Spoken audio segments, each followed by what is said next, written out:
तो सामने आपके चार्ट है और ये चार्ट है डाउ जोन्स। जैसे हमारे यहाँ निफ्टी है वैसे यूएस में है डाउ जोन्स, और ये चार्ट है ईयरली चार्ट। ईयरली चार्ट मतलब एक कैंडल एक साल के बराबर है, बहुत लंबे समय का चार्ट। इस चार्ट की शुरुआत हो रही है 1900 से, 1900 से, और आज है 2023।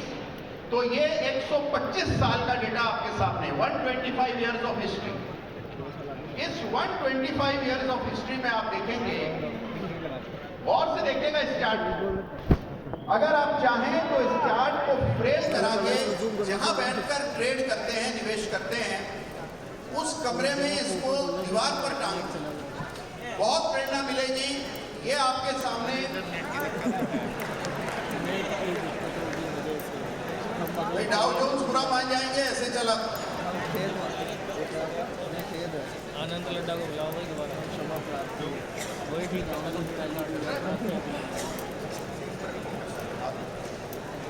अरे वाह,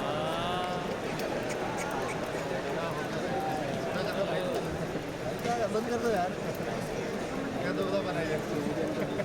तो देखिए चार्ट में सोचा कि आप वैसे भी इसको दीवार पर टांगने वाले हैं, तो शायद गायब हो गया, लेकिन वापस आ गया। इस चार्ट को गौर से देखिए, ये 125 साल का डाउ जोन्स का इतिहास। अब आप इसको ध्यान से देखेंगे तो इसमें 4 कैंडल्स की श्रृंखला केवल एक बार बनी। 4 रेड कैंडल्स की श्रृंखला केवल एक बार बनी है 1929 से लेकर 1933 के बीच में। 1929 में यूएस में ग्रेट क्रैश आया था। ऐसा भीषण गिरावट आई कि लोगों ने शेयर बाजार से तौबा कर लिया। उसके बाद अमेरिका डिप्रेशन में चला गया, 3 साल तक डिप्रेशन चला, भारी आर्थिक मंदी आई और लोगों ने उसका ठीकरा फोड़ा शेयर बाजार पर। लोगों ने कहा कि इसलिए ये मंदी आई है क्योंकि शेयर बाजार बढ़ गया। और उस दिन के बाद एक पूरी जनरेशन ऐसी यूएस में आई जिसने शेयर बाजार में कोई रुचि नहीं ली।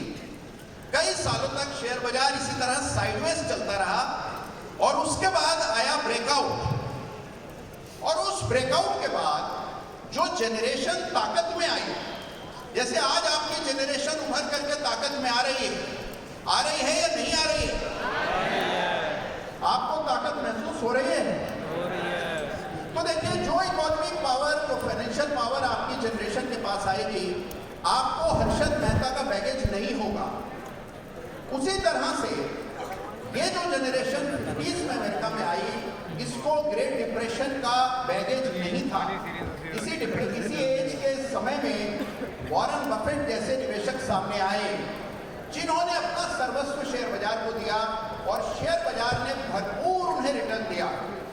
यहां से अगर आप यूएस मार्केट की हिस्ट्री देखें, 4 रेड कैंडल्स की श्रृंखला आपको कभी नजर नहीं आएगी।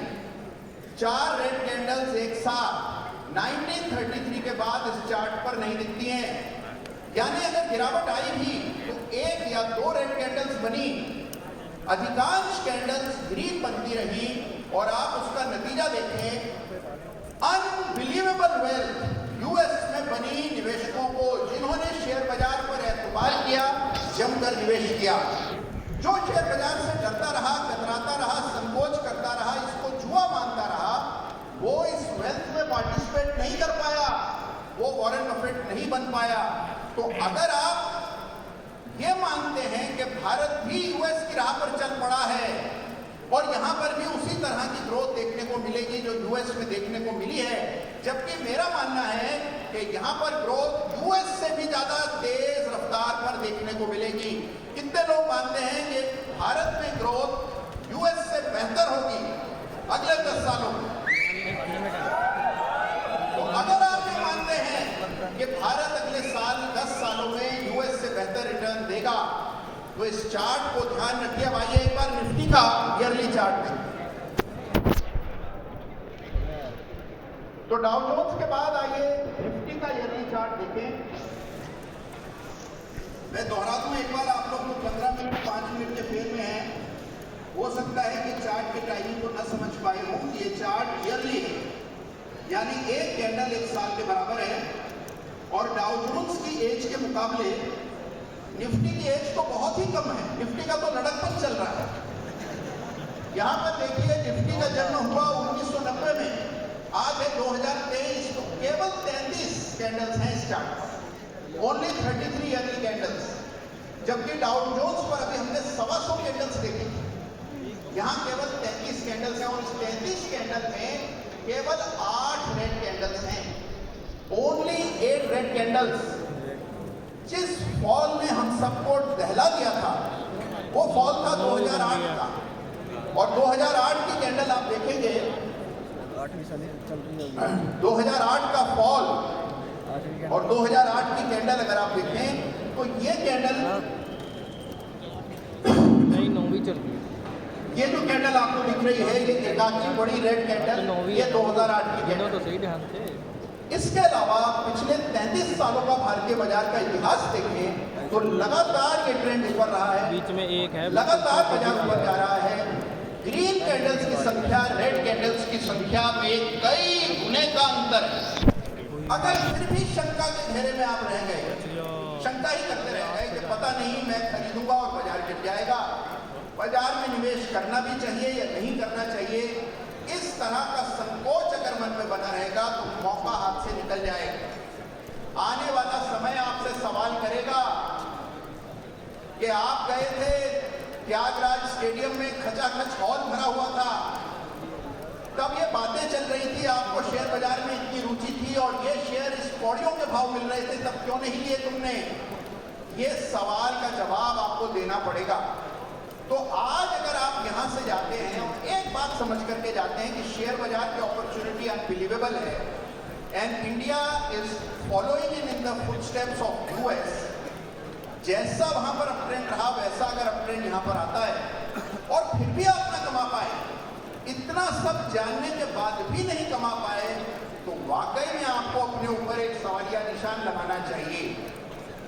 कितने लोग आप में से ऐसे हैं जो इन्वेस्ट कर रहे हैं? ट्रेड तो सब लोग कर रहे होंगे, इन्वेस्ट कितने लोग करते हैं? भाई ठीक से हाथ खड़ा कीजिए। कितने लोग आप में से ऐसे हैं जो इन्वेस्ट करते हैं, निवेश करते हैं? तो देखिए आज मेरी ये बात याद रखिएगा, कुछ करें या ना करें, ट्रेड करें या ना करें, इन्वेस्ट करना बहुत जरूरी है आपके लिए।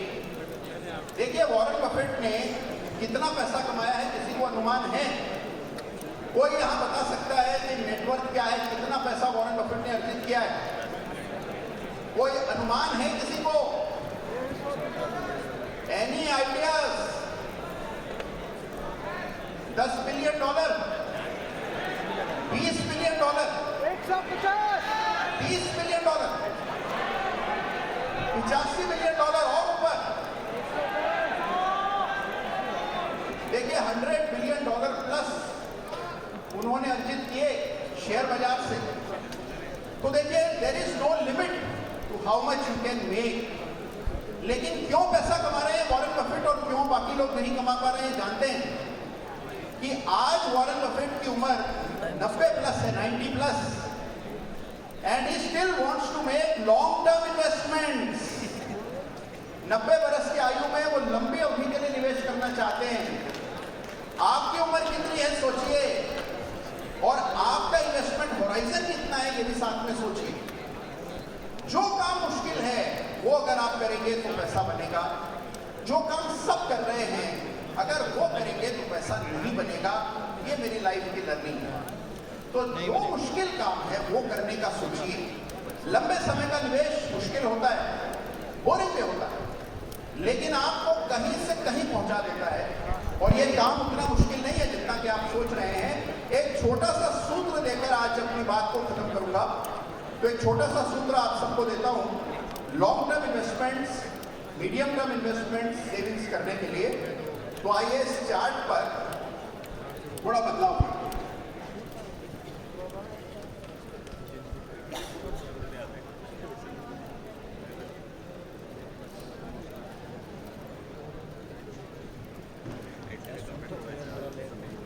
तो देखिए ये ट्रेडिंग व्यू है, सब वाकिफ हैं इससे। कितने लोग चार्ट देखते हैं? सब देखते हैं। सब देखते हैं वंडरफुल। देखिए इस ट्रेडिंग व्यू में जाइए और इसमें एक इंडिकेटर है जिसका नाम है comparative RSI. RSI relative strength index comparative relative strength of a stock. कागज पेन हो तो नोट कर लें, तस्वीर लेने के आदि हो तो तस्वीर भी ले सकते हैं। तो comparative relative strength of a stock, ये इंडिकेटर चूज करें और इसको स्क्रीन पर इस तरह डालें। ये आरएसआई नहीं है जिससे आप लोग वाकिफ हैं, ये थोड़ा अलग है।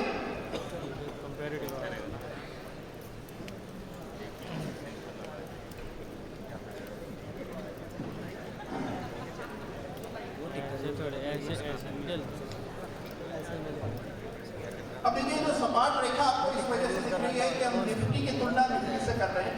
ये इंडिकेटर तुलनात्मक विश्लेषण यानी कि कंपैरेटिव एनालिसिस के काम आता है और मीडियम टर्म इन्वेस्टमेंट में इससे बड़ा कोई और इंडिकेटर नहीं। तो अगर आप इन्वेस्ट करना चाहते हैं तो इस इंडिकेटर की कसौटी पर अपने शेयर को परखिएगा। किसी एक शेयर का नाम लीजिए।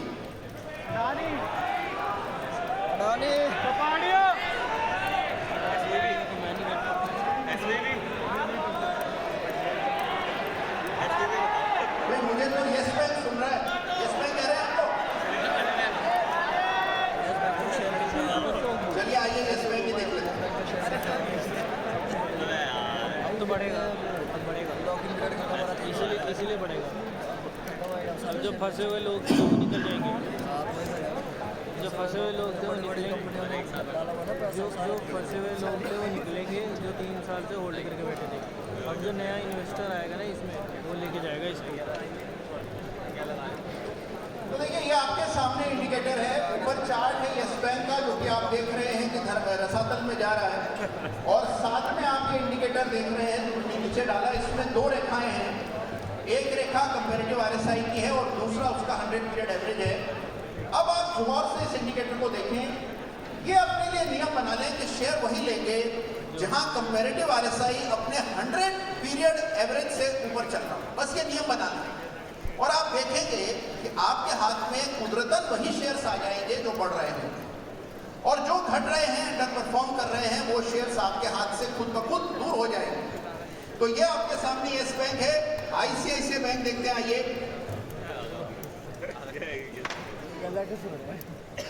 तो आप देखते हैं कि जमीन आसमान का फर्क है। आईसीआईसीआई बैंक में कंपैरेटिव आरएसआई अपने एवरेज के ऊपर चल रहा है और येस बैंक में हम देख रहे हैं कंपैरेटिव आरएसआई अपने एवरेज के नीचे चल रहा है। अगर इस चीज को गौर से देख करके ट्रेड करेंगे, निवेश करेंगे, तो शेयर का चुनाव गलत नहीं होगा। शेयर का चुनाव ठीक हुआ तो आधी से ज्यादा बाजी आप जीत गए मान करके चलिए। टाइमिंग का बहुत बड़ा फर्क नहीं पड़ता, जितना हम सोचते हैं उससे कम पड़ता है। जो सबसे बड़ी बात है वो है स्टॉक सिलेक्शन। आइए अडानी के एक शेयर को देखकर बात को समाप्त करूंगा। कोई है अडानी का पीड़ित यहाँ पर? चलिए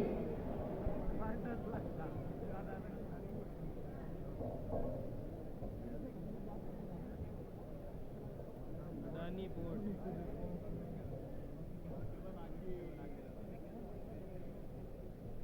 तो ये आप देख रहे हैं, ये अडानी पोर्ट का चार्ट है और इस चार्ट को अगर गौर से देखें तो आप देखते हैं कि एक समय था कि ये मूविंग एवरेज को आउट परफॉर्म कर रहा था, यानी कि कंपैरेटिव आरएसआई अपने 100 पीरियड एवरेज के ऊपर था।